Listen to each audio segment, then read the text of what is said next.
Welcome to Philadelphia, Zach. Thank you. I'm glad to be here. Yeah. We'll get started here with Jeff McClain and then Dave Zingaro. All right. Zach, what exactly are you hoping to accomplish this weekend?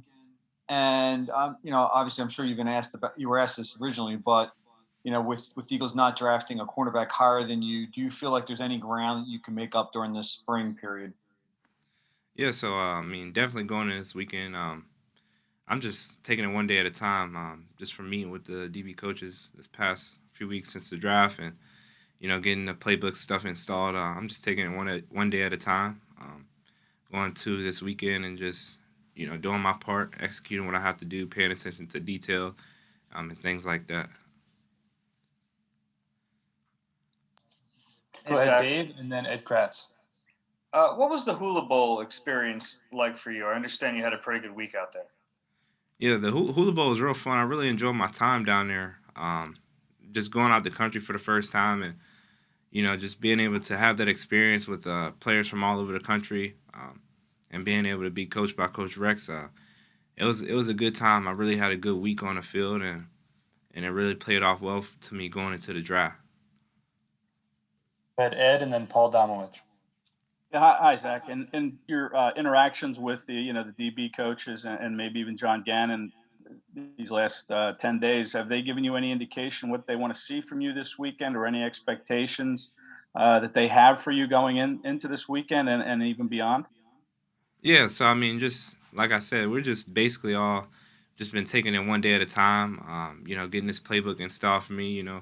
Learning the terminology, learning the scheme, and getting adjusted to that, and really just going into this weekend, just really getting my feet wet and showcasing my skill set, and yeah, we're gonna take it from there. Paul, and then Les Bowen. Yeah, Zach, I wanted to ask you about the experience of playing corner in the Big 12. You're constantly going up against five receiver sets. It's a conference that's known mostly for the quarterbacks and wide receivers that it sends to the NFL more so than the corners. What was the experience like? How has it prepared you for this? Yeah, so originally, being in the Big Ten, prior to that, the Big Ten's a more, it's not so much a pass-heavy conference. They pass the ball, but going to the Big 12, it was a total different game. It's like air raid offenses every week. So definitely going against, some of the top receivers and some of the best quarterbacks in the country, it definitely has prepared me a lot for this level.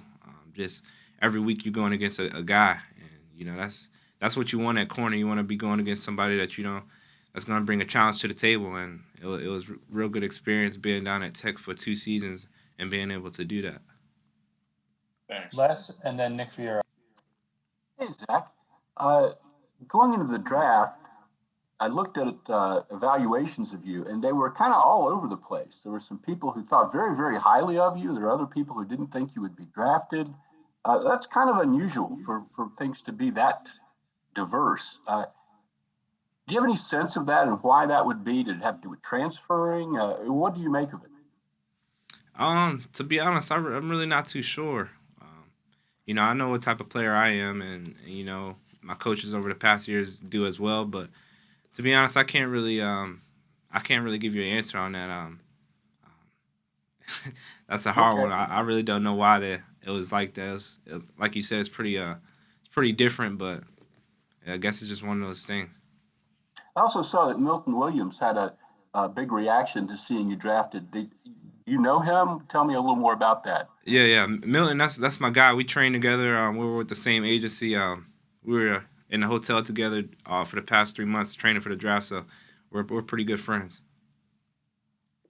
So it's good to have him on the team that you're going to, I guess. I'm looking forward to it. He's a really good player, great player, and I'm just ready to ball with him. Thank you. Nick, and then Zach Berman. Hi, Zach. I think we're all pretty curious to learn about what to expect from Jonathan Gannon's defense. We haven't had a chance to talk to him ourselves. You have. What are we going to be looking at on the back end of that defense? Are we looking at zone? Are we looking at man combination? And what do you think you do best? We're looking at a combination of different stuff. I can't dive into detail, but it's definitely some exciting stuff that he's bringing to the table. And me, I'm pretty versatile. I've done it all throughout my college career. I mean, whatever it may be, I'm ready for it, and I'm ready to get out there and do it. Go ahead, Zach, and then Bo. Hey, Zach, I've seen some scouting reports of you as a high school baseball player. And obviously, there are brothers of yours who played baseball. What made you choose football over baseball at that point in your life? Really, going to Penn State, I was committed there for both football and baseball. And I was going to take part in the team activities for baseball going into that fall. But things just got, it started really picking up with this football stuff. And I really didn't have the time on my hands to do it. So I kind of just put baseball aside and went full go for football. They were playing for my scholarship, and that's where I put all my eggs into that basket for football. How good do you think you could have become at baseball? The ceiling was real high for me. It was tough giving up baseball. I've been doing it my whole life. It was tough. It was definitely a tough decision giving up baseball. Oh, and then John McMullen. What type of player were you? Who was like your player comp in baseball, Zach?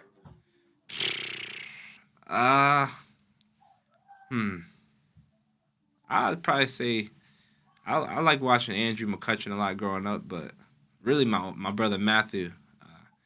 We was playing on the same team in high school, and I looked up to him my whole life, and he's went on to play like 8 years out of high school getting drafted, so he was really good as well.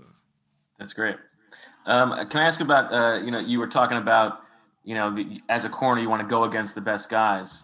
Have you and Devante sort of talked about, what those practice battles could be like? Have you had some sort of friendly trash talk about that at all? No, I haven't had a chance to meet him yet. I'm still walking around the facility today. This will be my first day here, meeting all my new teammates, so I haven't really had a chance to meet him yet. But I look forward to it. He's a really good player. He's definitely going to get everybody in the secondary better, and same for us, we're going to help get him better as well. But I'm looking forward to meeting him and the rest of the guys that are here. We'll wrap it up here with John, Mike, and then Al. Hey, Zach, you mentioned over the past 10 days or so, you're learning the terminology, the scheme. I'm curious if there's any similarities to Tech or even Penn State and how different it is. Yeah, really over the years, after playing football for so long, you just start to understand that football really all the same. It's just what terminologies is different, but when you break it down, football, just regular football, everything is really pretty much the same. Football is not really that much of a complicated game. It's pretty simple when you know how to break it down to the bare form of it. But I definitely have some familiarity with this scheme, and I'm looking forward to just going out and executing. Hey, Zach. You were a pretty good special teams player at Texas Tech, the 2 blocked extra points and then the fumble recovery, particularly on field goal team. Why do you think you're so good at that element of special teams, and why do you think you're so good at special teams in general? Yeah, field goal block, my coach at Tech, Coach KP, he instilled in me, that a lot of people take off field goal block like it's just a free play, but that's where you can really change the game, and it can help the team in the long run. So I really started taking a lot of pride in field goal block. You can definitely make some plays, and that's what we were able to do down at Tech, was to make a lot of plays on field goal block, and it kind of helped the team in a lot of games. Other than that, I would say just in overall special teams, that's something you got to do, especially being a DB, just being able to be versatile on special teams and helping out where you can. And, it's just a part of the game that I value really highly. On the return touchdown, did you block the field goal, or did it come from somewhere else? Yeah. Eli Howard, he blocked the field goal up the middle, and I just caught his deflection and returned it. Thanks. Go ahead, Al. Just one more point, because you answered some of it, Zach, is just can you talk about the importance of being versatile and having impact plays that you just talked about? Definitely being versatile in this game and not constricting yourself to just be one-dimensional.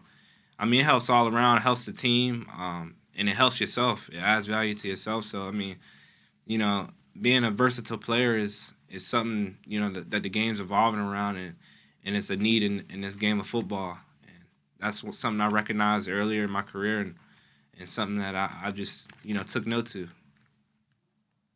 Okay, thank you for your time, Zach. Thank you, guys.